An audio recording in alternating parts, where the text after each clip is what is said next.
नमस्कार, news point लेकर हाजिर हूं मैं राजीव। तो राहुल गांधी मोदी सरकार को बार बार परेशानी में डाल रहे हैं। वो ऐसे मुद्दों को उठा रहे हैं जो सरकार की दुखती रग हैं। जैसे अभी जम्मू में भारत जोड़ो यात्रा लेकर पहुंचे राहुल गांधी ने जम्मू कश्मीर को केंद्र शासित प्रदेश बनाने के सरकार के फैसले पर उसे घेर लिया। आज ही यहां जम्मू के सतवारी में एक जनसभा हुई, जिसको संबोधित करते हुए राहुल गांधी ने ऐलान कर दिया कि सबसे बड़ा मुद्दा आपके स्टेटहुड का है, यानी जम्मू कश्मीर के पूर्ण राज्य के दर्जा का है। उससे बड़ा कोई मुद्दा हो ही नहीं सकता है। आपका हक इन्होंने छीन लिया है, ये राहुल गांधी कह रहे हैं। कांग्रेस पार्टी आपको पूरा समर्थन देगी। आपके राज्य का दर्जा बहाल कराने में हम पूरा दम लगा देंगे। आप जानते हैं कि जम्मू कश्मीर से आर्टिकल 370 खत्म करने का फैसला बिना किसी को बताए मोदी सरकार ने कर लिया था, और जिस तरह से इसकी घोषणा संसद में की गई थी, उससे साफ समझ में आता है कि सरकार के इरादे कैसे थे। अमरनाथ की यात्रा उस वक्त अचानक रोक दी गई थी, पर्यटकों को वापस बुला लिया गया था, कर्फ्यू लगा दिया गया था और इंटरनेट पर पाबंदी लग गई थी। अखबार छापना मुश्किल हो गया था और इस बीच 5 अगस्त 2019 को संसद में बताया गया कि जम्मू कश्मीर के विशेष राज्य का दर्जा जो है वो खत्म कर दिया गया है। सरकार ने इसके पीछे कश्मीर का विकास, आतंकवाद की समाप्ति और कश्मीरी पंडितों की घर वापसी जैसे कुछ कारण गिनाए थे। लेकिन आज जिस तरह कश्मीरी पंडितों के प्रतिनिधि मंडल ने राहुल गांधी से मुलाकात की और अपनी तकलीफें बताई, जैसे कश्मीर के नौजवान बेरोजगार बैठे हैं, जिस तरह आतंकी घटनाएं थम ही नहीं रही हैं, उससे साफ पता चलता है कि सरकार के बताए उद्देश्यों, यानी जो 370 आर्टिकल 370 हटाने का जो एम था, उद्देश्य था, उसमें से एक भी काम पूरा नहीं हुआ है। कश्मीरी पंडित जब मिल रहे थे राहुल गांधी से, तो उन्होंने क्या कुछ कहा, इन दोनों के बीच क्या बातें हुई कश्मीरी पंडितों के प्रतिनिधि मंडल से और राहुल गांधी से, जरा सुनिए। एक एम्प्लॉयज का इशू है जो पिछले 6 महीने से धरना पे बैठा है, जिसकी सैलरीज बंद है और government is very adamant that पहले आप ज्वाइन कीजिए वहाँ पे, उसके बाद आप वहाँ पे मेंटेनेंस के टारगेट बन जाइए, तब हमको सैलरी नहीं। आपको ये कहना चाहिए कि आप पहले वहाँ ज्वाइन करने की कंडीशंस बनाइए।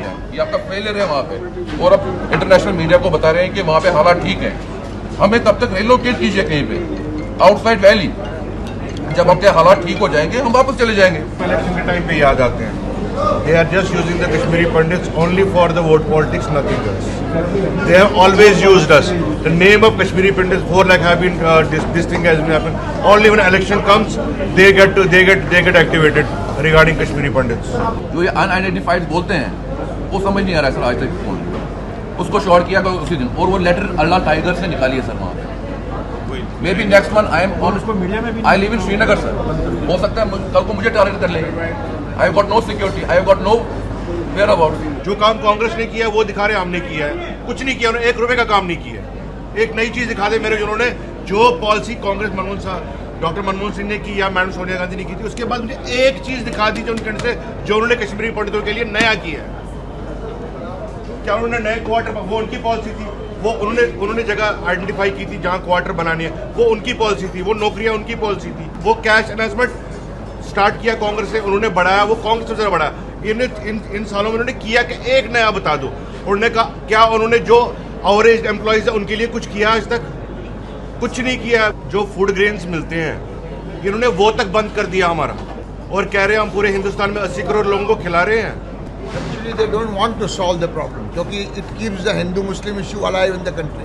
ऐसा नहीं है कि खाली कश्मीरी पंडित हैं वहाँ पे माइनॉरिटीज जम्मू के एम्प्लॉयज भी हैं वहाँ पे, वो भी सफर कर रहे हैं, वो भी धरना में बैठे हैं पिछले 3-4 महीने से।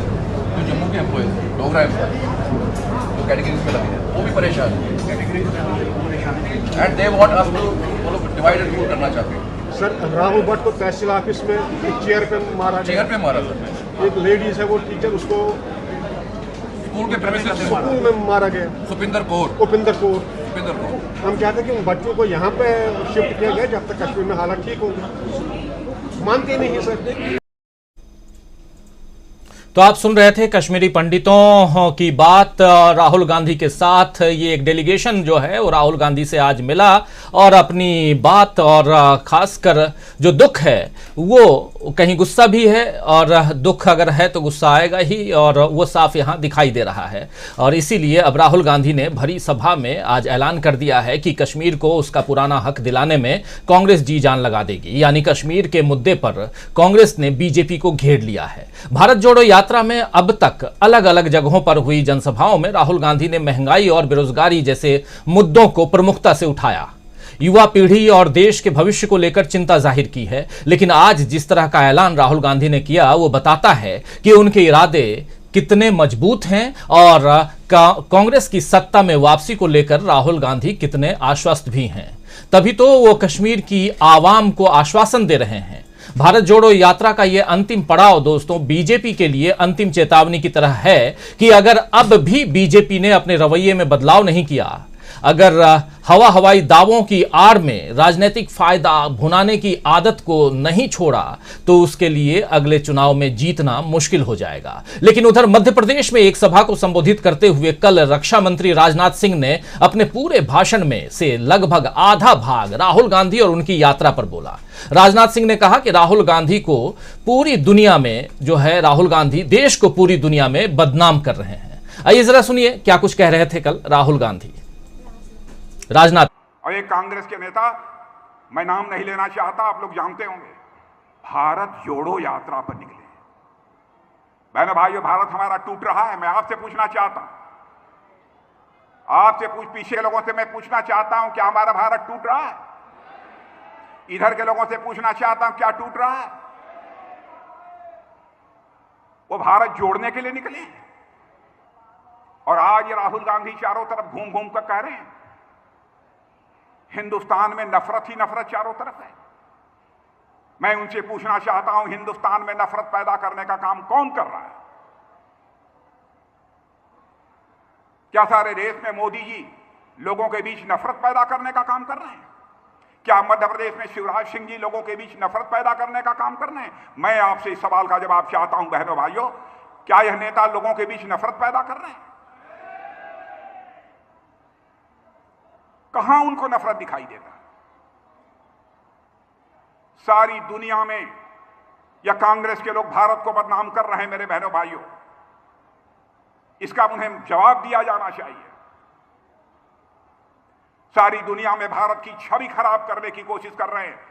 भारत में नफरत ही नफरत है। तो आप सुन रहे थे राजनाथ सिंह, हमारे देश के केंद्रीय रक्षा मंत्री, और राहुल गांधी पर सीधा वार कर रहे हैं। और आपको बता रहा हूं, ये एक छोटा सा भाग है, बल्कि इनके पूरे भाषण में कहीं ना कहीं पूरा का पूरा भाषण राहुल गांधी पर केंद्रित था। कल का ये भाषण है और लगभग 31-32 मिनट के भाषण में 15 मिनट राहुल गांधी और उनकी पदयात्रा और उसके जरिए वो देश को कैसे बदनाम कर रहे हैं और उसके अलग अलग पहलुओं को लेकर के इनका भाषण, ये मध्य प्रदेश में राहुल गांधी भाषण, राजनाथ सिंह राहुल गांधी पर बोल रहे थे। खैर, उधर राजनाथ राहुल गांधी को कोस रहे हैं और इधर राहुल का काफिला धीरे धीरे श्रीनगर की तरफ बढ़ रहा है। इसी दौरान आज जब राहुल गांधी जम्मू के सतवारी में जनसभा को संबोधित कर रहे थे, तो क्या कुछ कश्मीर और वहां की आवाम को लेकर बोला है राहुल गांधी ने, आइए जरा वो भी सुन लेते हैं। मेरे से मिलने एक डेलीगेशन आया और उन्होंने अपनी बात रखी। मैं हैरान हो गया। उन्होंने कहा, और मैं मीडिया के सामने ये कहना चाहता हूं, उन्होंने मुझसे कहा कि जब उनका डेलीगेशन लेफ्टिनेंट गवर्नर के पास गया तो लेफ्टिनेंट गवर्नर ने उनसे कहा कि तुम्हें भीख नहीं मांगनी चाहिए। यह देखिए, लेफ्टिनेंट गवर्नर ने कश्मीरी पंडितों के डेलीगेशन को कहा कि आपको भीख नहीं मांगनी चाहिए। लेफ्टिनेंट गवर्नर जी, ये भीख नहीं मांग रहे हैं, ये अपना हक मांग रहे हैं। और अगर आपको कुछ करना चाहिए तो आपको इनसे माफी मांगनी चाहिए।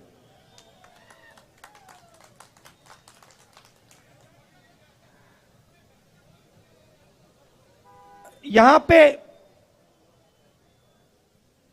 जम्मू कश्मीर में मैं आया, अभी जम्मू में चल रहा हूं और यहां पे आपके लोग मुझसे मिल रहे हैं, माताएं बहनें, युवा, बच्चे, किसान सब मिल रहे हैं। यहां आते हैं, सड़क पे आते हैं, मेरे साथ चलते हैं और अपनी दिल की बात रखते हैं। दो तीन चीजें मैं जो वो मुझे कह रहे हैं मैं आपको कहना चाहता हूं, वो आप जानते हो मगर मैं दोहरा देता हूं। सबसे पहले मुझे कहते हैं कि जम्मू में जो पहले, अभी आता हूं बेरोजगारी के बारे में बोलता हूं, कहते हैं कि जो पहले जम्मू के लोग व्यापार करते थे, जम्मू कश्मीर को जम्मू कश्मीर के लोग चलाते थे, आज बाहर के लोग जम्मू और कश्मीर को चला रहे हैं। तो राहुल गांधी यहां तमाम उन मुद्दों को रख रहे हैं जो रोजमर्रा की जिंदगी से काफी जो है वो ज़रूरतमंदों के लिए कहें तो बहुत इम्पॉर्टेंट है, महत्वपूर्ण है, ज़रूरी है। और ऐसे मुद्दे जिसमें बेरोजगारी है, महंगाई है, इन सब के अलावा कश्मीर के आवाम के लिए राहुल गांधी और ख़ासकर 370 के बाद वहाँ की जो स्थिति है, वहाँ के एलजी ने क्या कुछ कहा, कश्मीरी पंडितों के डेलीगेशन के साथ में एलजी की जो बातचीत हुई है उसको सामने रख रहे हैं। और इससे पहले आपने सुन ही लिया, देख ही लिया कि राहुल गांधी और कश्मीरी पंडितों के डेलीगेशन के बीच में क्या बातचीत हुई, इसको भी आपने देखा। और दूसरी तरफ अब सत्ता पक्ष से भी और सीधा वार राहुल गांधी के ऊपर हो रहा है। अभी तक इस ढंग से राहुल की इस पदयात्रा पर प्रवक्ता जो हैं बीजेपी के वो तो आते रहे, लेकिन केंद्रीय मंत्रियों में बहुत, और उसमें भी कद्दावर नेता राजनाथ सिंह जैसे कद्दावर नेता अगर राहुल गांधी की इस पदयात्रा पर बोल रहे हैं तो क्यों बोल रहे हैं? क्या राहुल गांधी ने जो कुछ अब कश्मीर में पहुंच करके, यानी जम्मू में अभी हैं, वो कश्मीर की तरफ बढ़ रहे हैं, जम्मू कश्मीर में वहाँ के स्टेटहुड के बारे में जो बात कही है, 370 को लेकर जो बात कही है, ये बातें क्या सत्ता पक्ष के लिए नागवार गुजर रही हैं? आइए समझने की कोशिश करते हैं। और ये भी